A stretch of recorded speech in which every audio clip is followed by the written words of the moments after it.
Good afternoon, everyone, and thank you for joining us this afternoon for this webinar celebrating 5 years of Clean Slate in Michigan.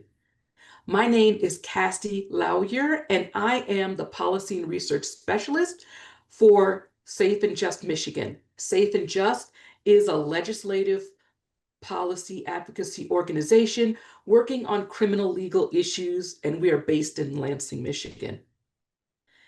To kick things off, I would like to say that approximately 1.3 million Michiganders have had their records partially or totally expunged by Auto Clean Slate.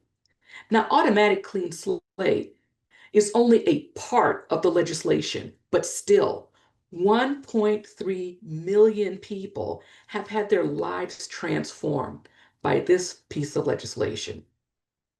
This is an amazing number, but with every endeavor, there are lessons and opportunities for improvement. We have an amazing panel here this afternoon, to talk about it. And our hope is that today, in addition to a well-deserved victory lap, that we learn what those lessons are and what might be next for Clean Slate. These issues are all outlined in our latest report, Clean Slate Turns 5, Clean Slate 2.0, and What Comes Next, which is available on our website. If you have any questions for our panelists, please drop them in the chat so that I may be able to ask them later in the webinar.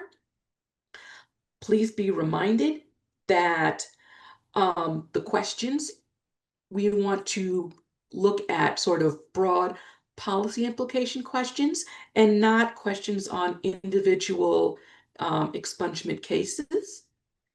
If you want some additional information about that, please consult the chat where we have resources where you can be connected to and talk to somebody with regards to your own particular case. With me this afternoon is Stephanie LaBelle. Stephanie is the Executive Director of Project Clean Slate in Detroit. Project Clean Slate is an initiative in the city of Detroit that provides legal services to city residents as they navigate the expungement process. Welcome, Stephanie. It's good to have you. Also, we have Sarah Monroe. Sarah is the Director of the Pro Bono Services at Michigan Advocacy Program, also known as MAP. MAP's goal is to increase access to the judicial system by providing direct legal services, education, and advocacy. It is good to see you again, Sarah. And finally, we have our own Kamau Sandiford. Kamau is the program manager for our own Clean Slate initiative. He provides technical support, coordination, and is our resident expert on all things Clean Slate. Thank you so much, Kamau. The first thing I want to do is some level setting, because to truly appreciate how monumental the Clean Slate legislation was, we need to remember what the expungement process was like before the legislation passed. Sarah, could you briefly tell us about what expungements were like prior to April of 2021? Sure. They were few and far between. We did not do very many of them, even though we're a legal services office that serves 13 counties in Michigan, because whenever someone came to us who needed an expungement, they were not eligible because our laws were so restrictive. So it was very few people who met the very high standard that the law prior to the Clean Slate Act required to be eligible to even apply for an expungement. Thank you so much. Stephanie, some of the folks have described having a criminal record as being perpetually punished. Can you talk to us a little bit about what the barriers residents of Detroit with a criminal record faced in daily life? Yeah, I would be happy to. You know, barriers from a criminal conviction last far beyond the sentencing. One of the biggest challenges for people is employment. Many employers conduct background checks, and unfortunately, several employers don't hire people who have a criminal conviction. And even when somebody's qualified for the position, the stigma attached to a record really limits opportunities, especially in fields like healthcare, education, and finance. Another barrier that we see a lot of is housing. Landlords screen applications, and we have a lot of our clients. The reason that they come to us and they sign up for expungement is because they're trying to get into more stable housing. And unfortunately, they're often denied due to their record. Access to education is something that's also affected by criminal convictions. And then something that maybe isn't talked about a lot is the social stigma. So it might not be affecting somebody with regards to their employment or education, but they carry this weight with them, often for something that happened 20, 30 years ago. Sometimes they feel judgment or, they're excluded from things in their communities. We have clients who can't volunteer for field trips at their children's schools because of these convictions. And so, the new legislation was really critical, and it really has helped so many thousands of people remove some of those barriers. Sarah, are these some of the same issues that you've seen in your own clients? Yes, absolutely. I think everything that Stephanie mentioned resonates with our client population as well. I think we don't realize how much when with the employment aspect, a record can affect someone's ability to be fully employed. So we see a lot of clients, cobbling together a bunch of part-time jobs because that's the best they can get, but they might have the experience and the credentials to do something bigger. Their criminal record holds them back. So to become fully employed at the level that a person is able to, it seems that this can really affect their lives. I also think like that there have been, because of policing and just pretty robust prosecution system in our state, I think there are entire communities that kind of have been held back, especially economically, based on criminal records and the collateral consequences that they cause in people's lives. It affects a person more than just individually, but it can affect their family and even greater their community. Thank you so much for that. And this all speaks to the need for this legislation. Now, when Clean Slate was passed, it immediately expanded the eligibility for the expungement petition process. Kamal, often I've heard you mention how grateful you are to our legal service providers, partners, and volunteers um, in implementing this portion of the legislation. Why is it important to have these kinds of partnerships? Yeah, certainly. So from an organization standpoint, we're limited in terms of what we're able to do because we're not a legal service provider like Project Clean Slate or MAP or Lakeshore Legal Aid or Legal Aid of West Michigan.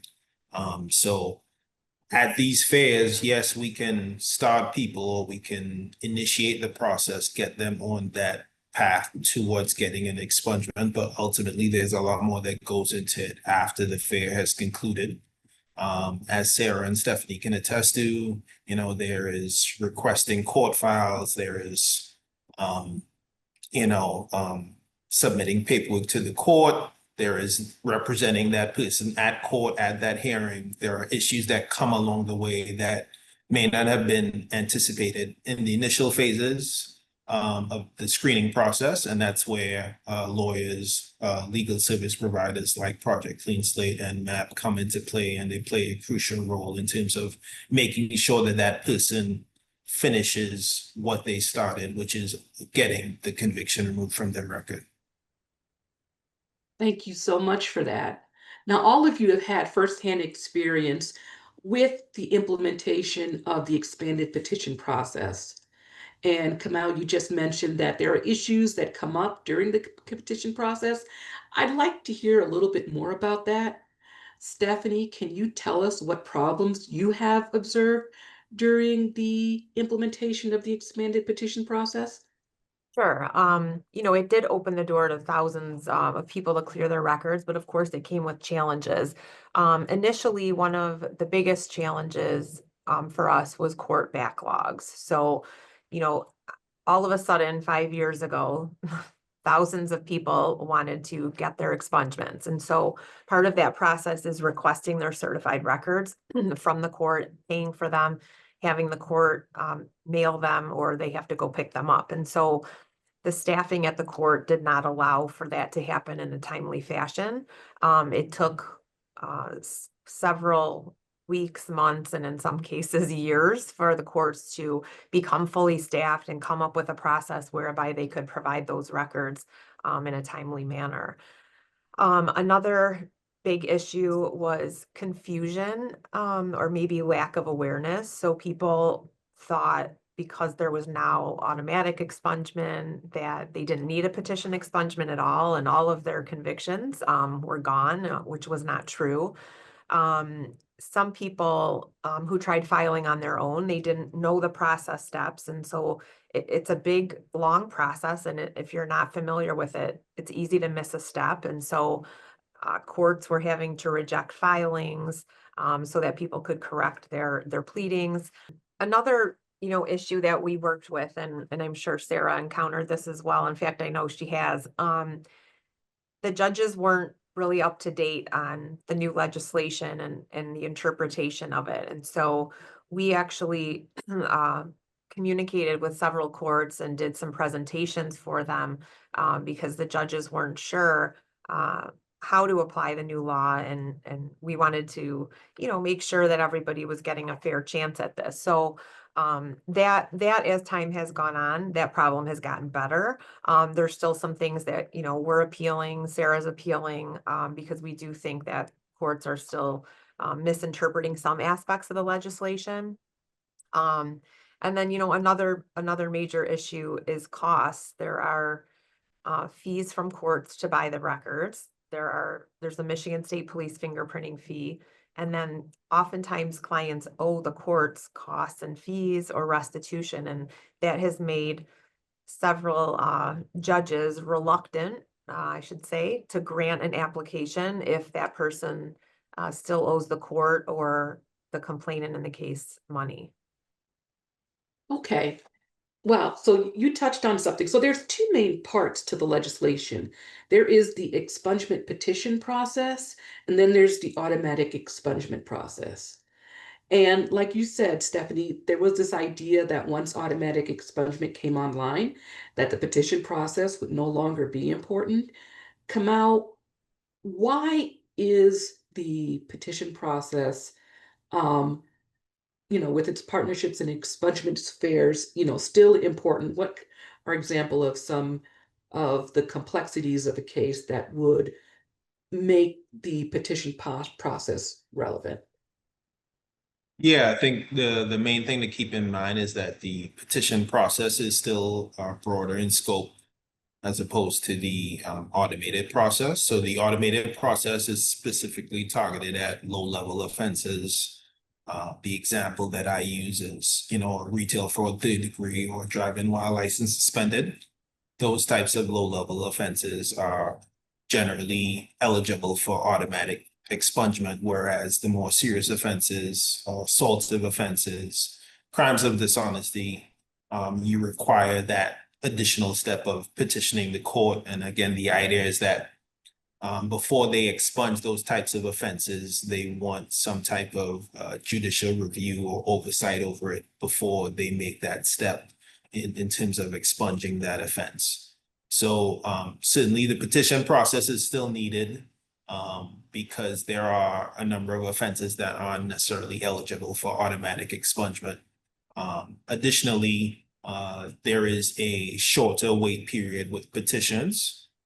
So the example that I use again is, you can potentially expunge a retail fraud third degree after 3 years through the petition process, as opposed to waiting 7 years with the automated process. And as both of our panelists have alluded to, the barriers that are created with a conviction are such that, the person generally wants to get that taken care of as soon as possible. And that's where these legal service providers come into play, because they can then assist that person in petitioning and getting that conviction removed at a faster rate. And that's why it's so important to still have the petition process and to still have providers working to help people in that arena. I appreciate it. So, thank you for that. The automatic expungement process was launched in April of 2023, just like the expanded petition process. There were issues and problems that came up during its implementation. Sarah, if we could start with you, what issues did you see arise from the automatic expungement process? Yeah, I think one huge issue that is not a new issue, it's been around since the implementation in 2023, is the fact that people who aren't checking their iChat don't know that they've had a conviction automatically expunged. So people come out, and Stephanie, I'm sure, can attest to this, come to fairs saying, I need an expungement, and we run their iChats and their convictions have already been automatically expunged. Meanwhile, they're checking the box on job application and housing application and disclosing things that as a state, we do not believe are convictions anymore because they've been expunged. So that is a huge problem and remains so. And as far as I know, there hasn't really been much done around that, other than, the advocacy groups helping people look at their records. But that requires a person coming to us out of their own kind of volition and, investigating. So I have big concerns around all these people who don't know that their records have been expunged. And then going through kind of the automatic expungement kind of process and the things. There was a lot of back and forth initially. I'm happy to say Michigan State Police, who was in charge of kind of handling the automatic expungement, was very open to working with the advocates around issues that we saw. So a lot of the issues I think that we initially saw have been resolved. There are still some issues, like if someone has maybe a hanging charge, like they were charged with something by a district attorney, but the court didn't notify MSP as to how that case resolved. That might prevent an automatic expungement from happening. And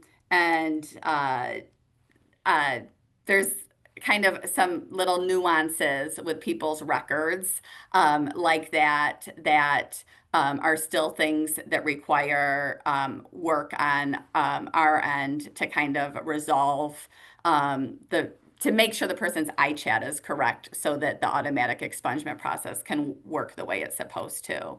Stephanie, I'm sure you have some that you could add as well. Yeah, I actually we experience everything Sarah just said. And, we also see issues where the Michigan State Police may have automatically expunged something that was eligible. And for whatever reason, the court did not seal their record. And so we were able to look up a register of actions for a case, and it's still public on the court's website. And so one situation is they've left it up entirely. Another problem that we're seeing is the court may remove the actual expunged conviction from the register of actions, but there are still docket entries relating to that expunged conviction. So it might show the plea, it might show the sentence. It's terrible. So once we started checking those as well, we had to add a whole nother part to our process, whereby in addition to making sure it's been sealed off the iChat, that the court was also sealing it in a proper manner. And so we've worked with several courts, the state court administrator's office when we were unable to resolve it with the courts, and the Michigan State Police. They've really been a great partner with this. They, they're really receptive to, changing things that need to be changed, and correcting things, when they need that. But there's still a lot of challenges with the automatic expungement in Michigan. Mal, what have you observed? Yeah, well, so I think like a general issue seems to be that there isn't a formal process through which a legal service provider can appeal a decision necessarily that they believe, an offense should have been expunged that hasn't been expunged for whatever reason. Fortunately, as Stephanie and Sarah mentioned, MSB has certainly been receptive to some of our concerns, and we've been able to troubleshoot some issues in that area.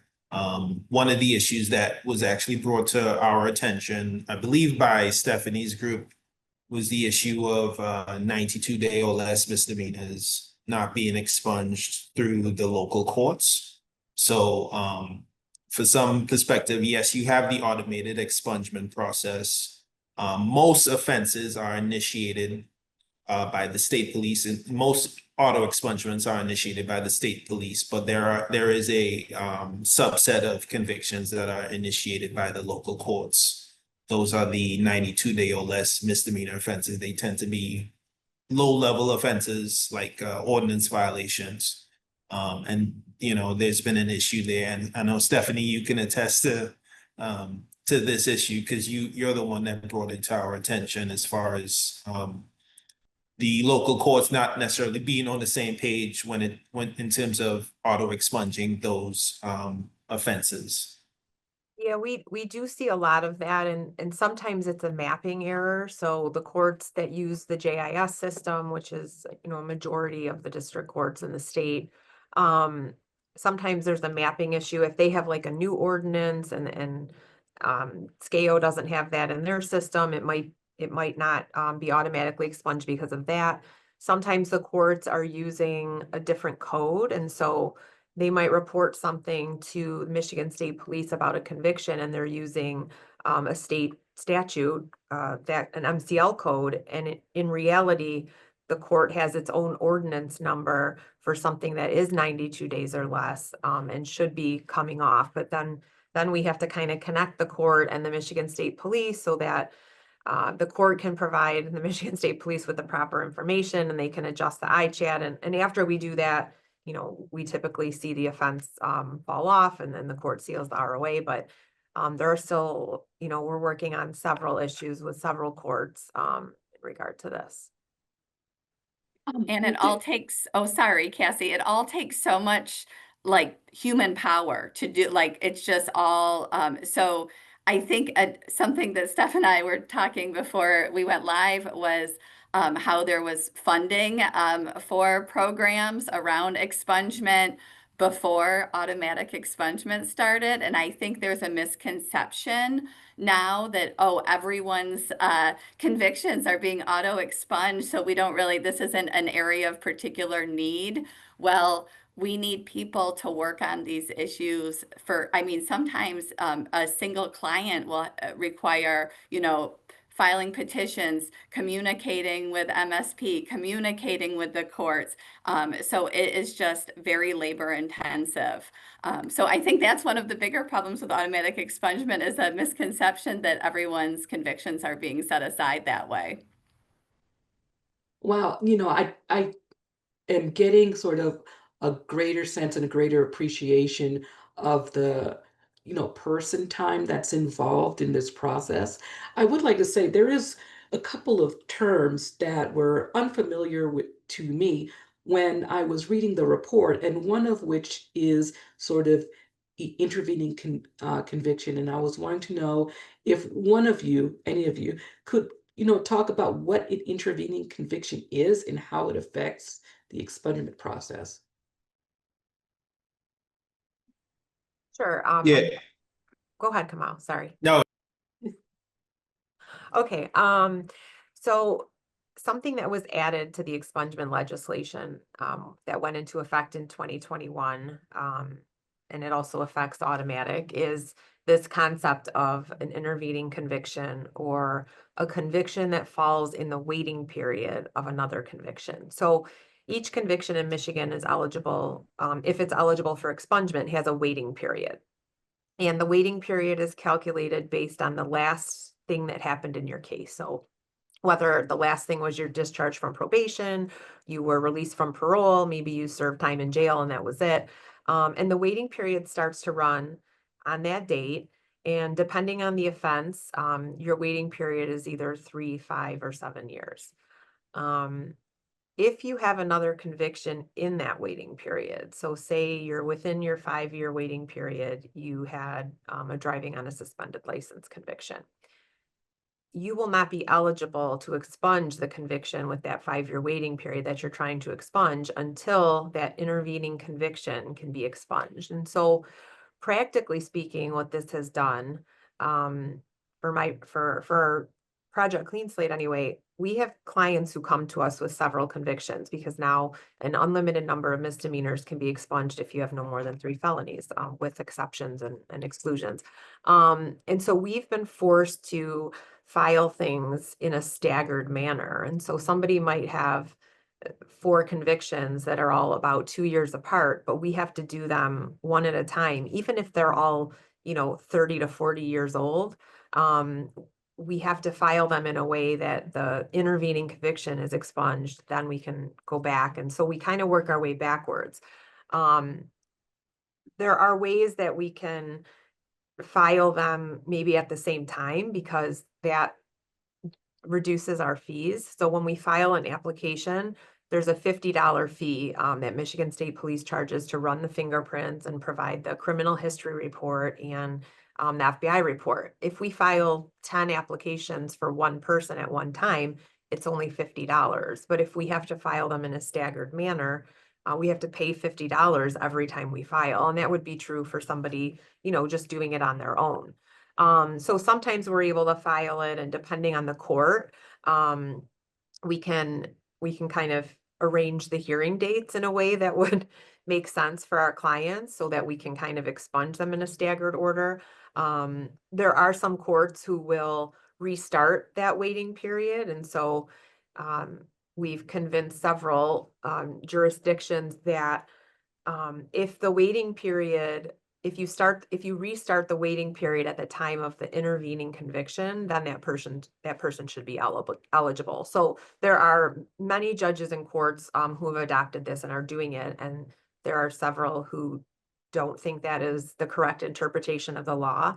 And so it's slowed us down, and we really pride ourselves on being fast and helping as many people expunge their convictions as we can. But this is something that we're still trying to get changed in the legislation, especially as it relates to automatic, because the Michigan State Police will not automatically expunge something if that conviction has another conviction in its waiting period. And if that intervening conviction is not eligible because it's something that will never be eligible, you're out of luck regarding getting an automatic expungement of the conviction you're trying to have expunged. So we're still doing a lot of work on that topic as well.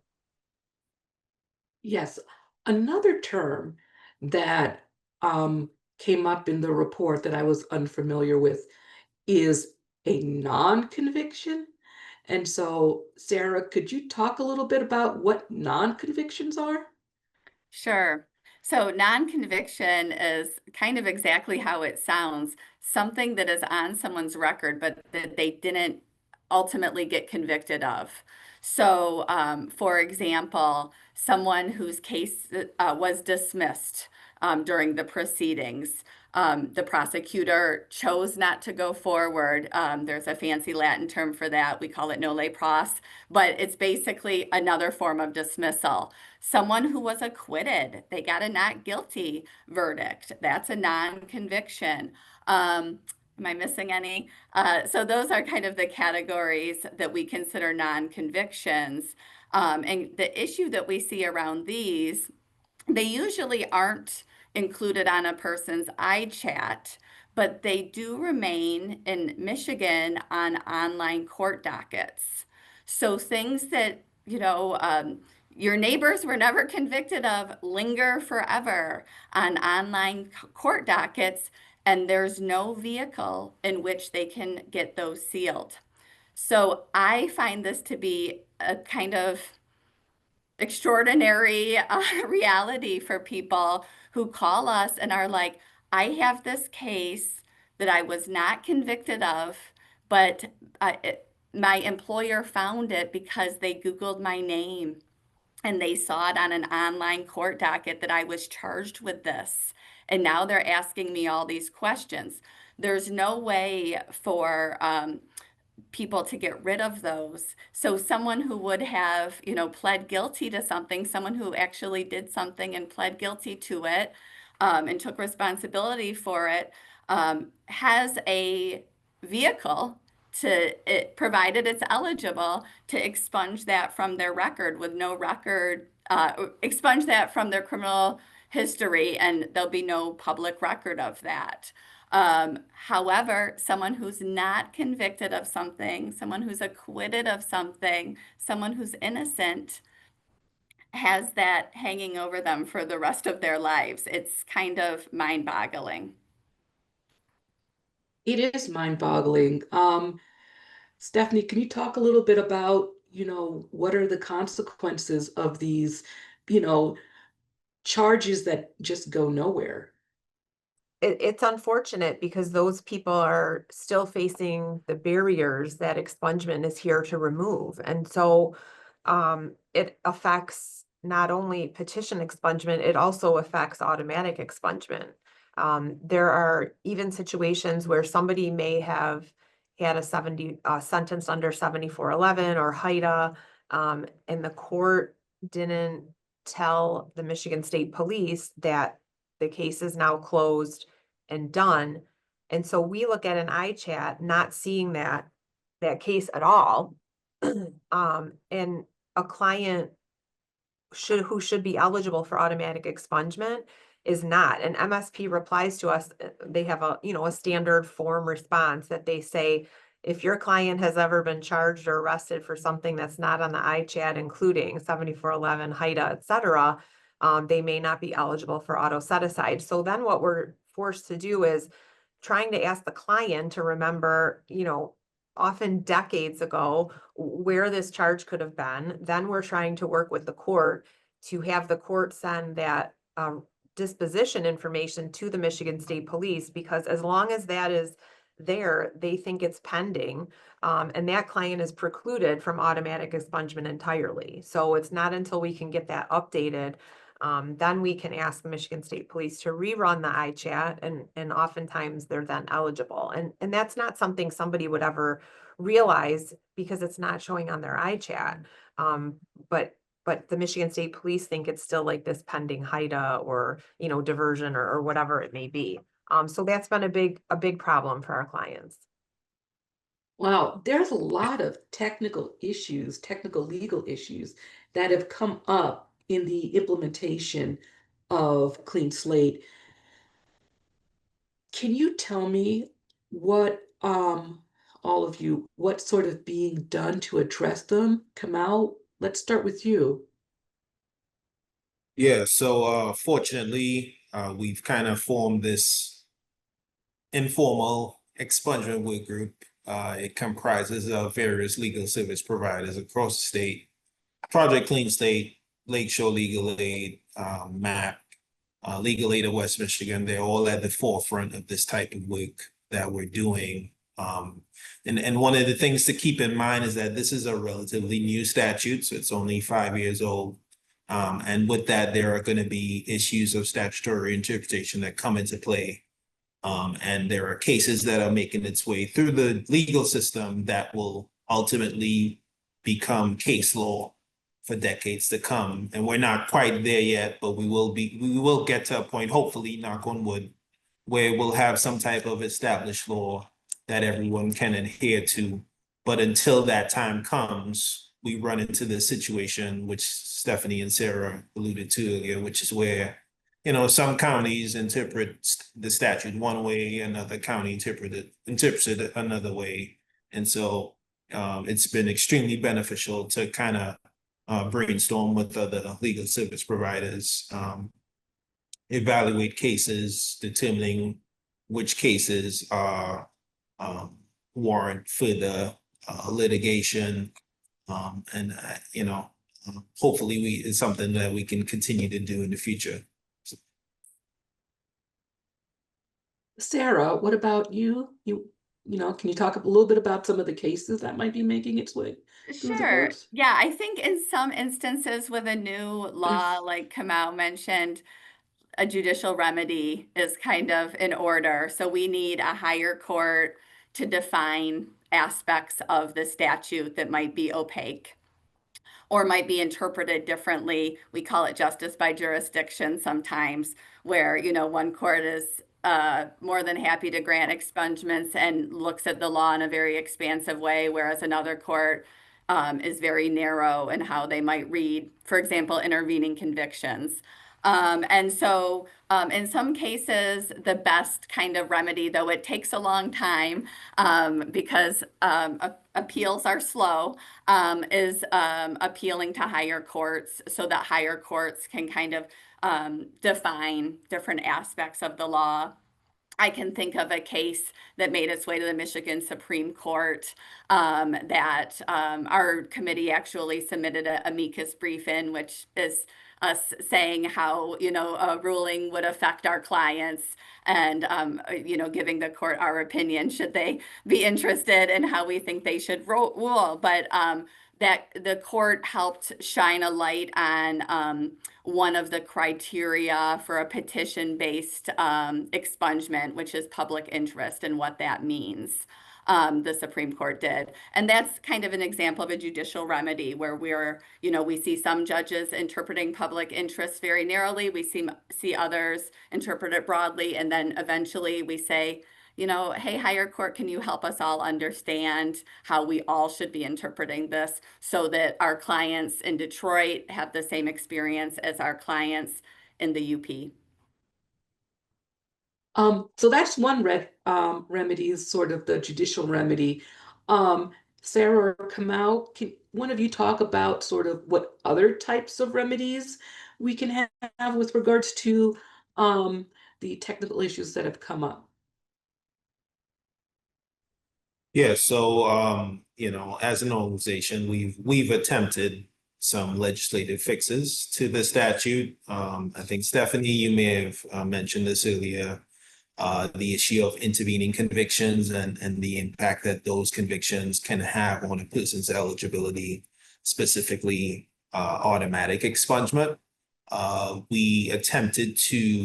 We advocated for the passage of 2 bills in 2024 that would have removed the intervening conviction rule. Unfortunately, those bills didn't really get to where they needed to get to.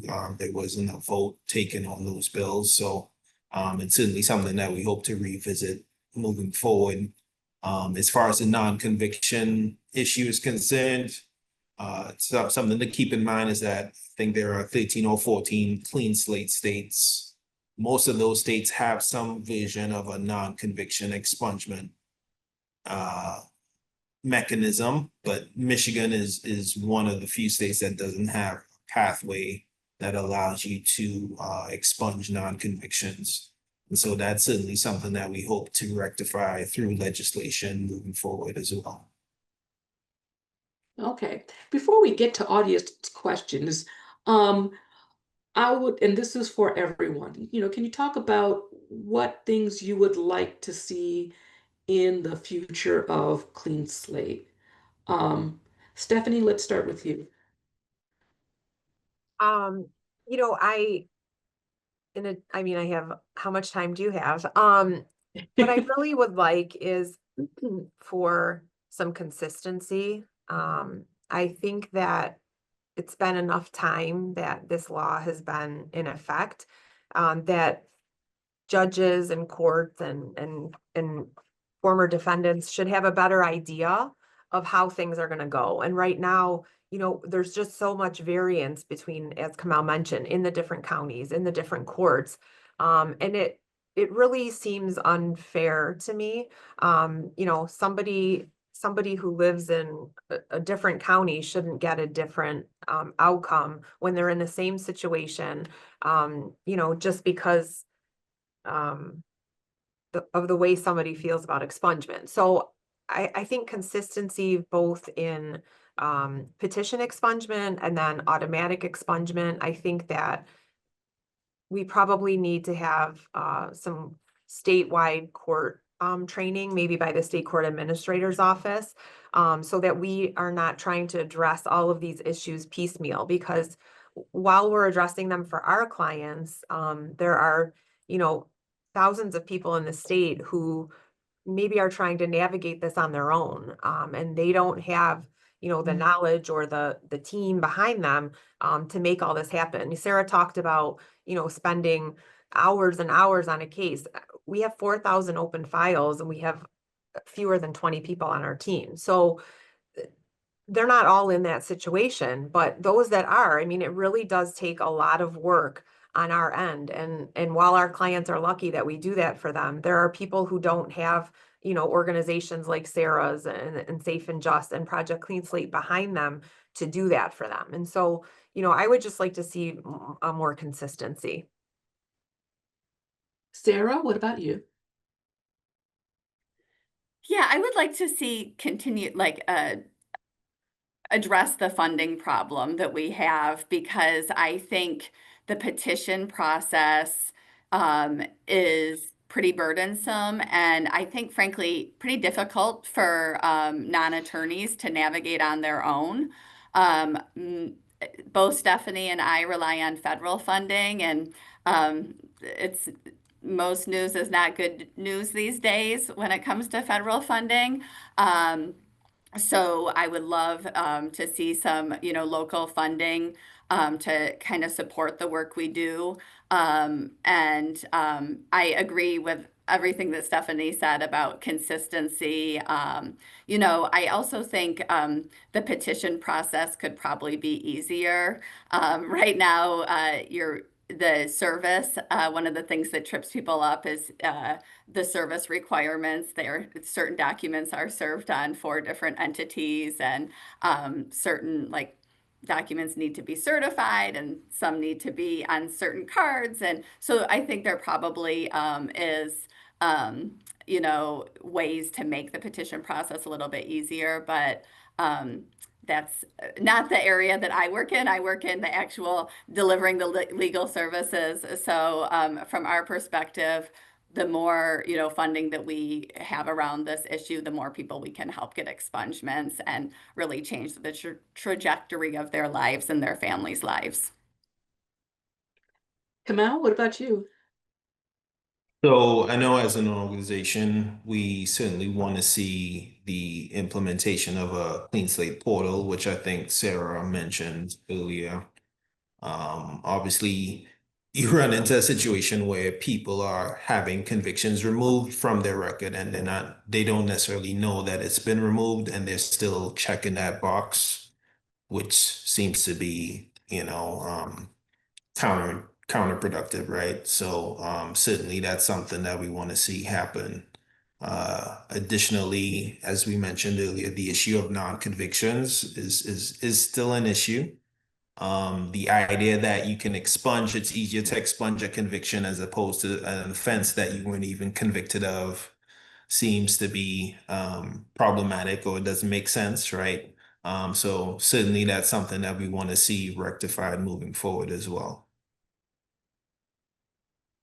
Thank you so much. There is no questions in the chat, so I'll ask you all one of my own. And that is with regards to universal case management system, because that's not something that we have in Michigan, but we are the judiciary is something that's working on. How would that affect the expungement process, um, automatic and petition based, um, if we had everybody on a universal case management system?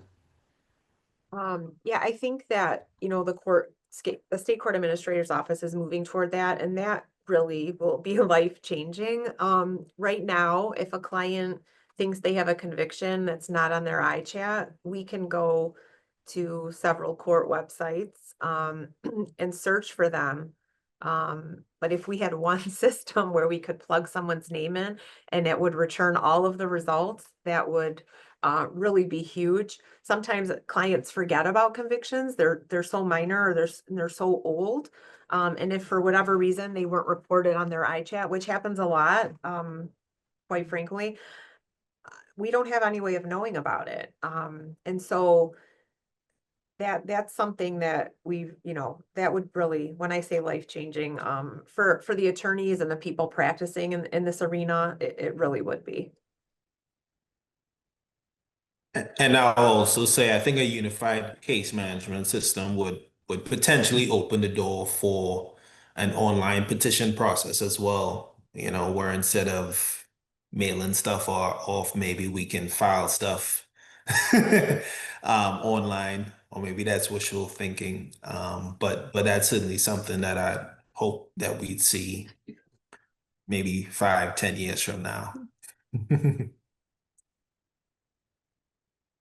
I look at we don't do it as much, but we do some license restoration clinics with the Secretary of State, and they have a mechanism in place where people can petition for restoration of their license through, there's an online process there. So just an idea. Okay. Um, any final thoughts before we end this webinar? Thank you for having us. This is really important, and the work that Safe and Just does, for the whole communities across the state. It's so important, and thank you for doing this. Yeah, thank you so much. I echo Stephanie's sentiment. We, when the Clean Slate Act started, tried to host our own expungement fairs, and we have a very small staff of 2 attorneys and 1 paralegal, and they take so much work that we have now pivoted to just partnering with Safe and Just, and they're very well-run expungement fairs, and it's where we meet so many of our clients, and we're so grateful to the work that Safe and Just has done for the fairs and all the other work around expungement that they do. And both of these ladies know how grateful I am for their support over the years. So thank you guys. Yeah, and I have actually been to a couple of expungement fairs to help out, and I just wanted to thank all of you who are really in the weeds and helping folks individually get their records expunged. Again, this piece of legislation was absolutely transformative in the lives of the people who were able to have their records either partially or fully expunged. All of the solutions and the both the legislative remedies and the judicial remedies all would further to make this piece of legislation much more effective, um, and assure that everybody who has had um, everyone who's had trouble in the past and have gotten over that can really sort of put that behind them. With that, we have come to the end of this webinar. I would like to thank our panelists for a great discussion, and to you, our audience, for your attention. To learn more about what's next for Clean Slate in Michigan, please refer to our latest report, Clean Slate Turns 5, Clean Slate 2.0 and What Comes Next, that's available on the Safe and Just Michigan website. And with that, thank you all so much for participating, and you have a wonderful rest of the day.